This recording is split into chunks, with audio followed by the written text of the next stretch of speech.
กี่ยวกับเอฟเฟกต์ Crank Distortion Maximum นะครับผมตัวเอฟเฟกต์นะครับผมจะมีทั้งหมด5วอลลุ่มนะครับโดยวอลลุ่มแรกนะครับจะเป็นเสียง Treble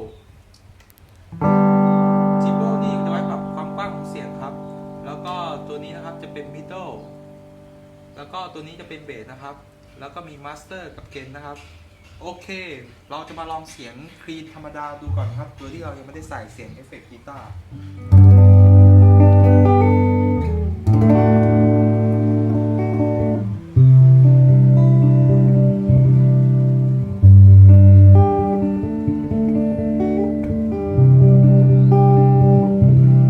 จะเห็นได้ว่า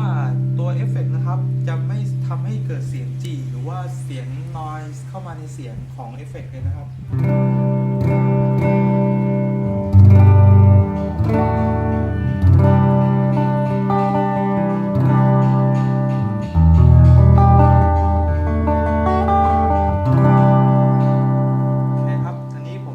ใส่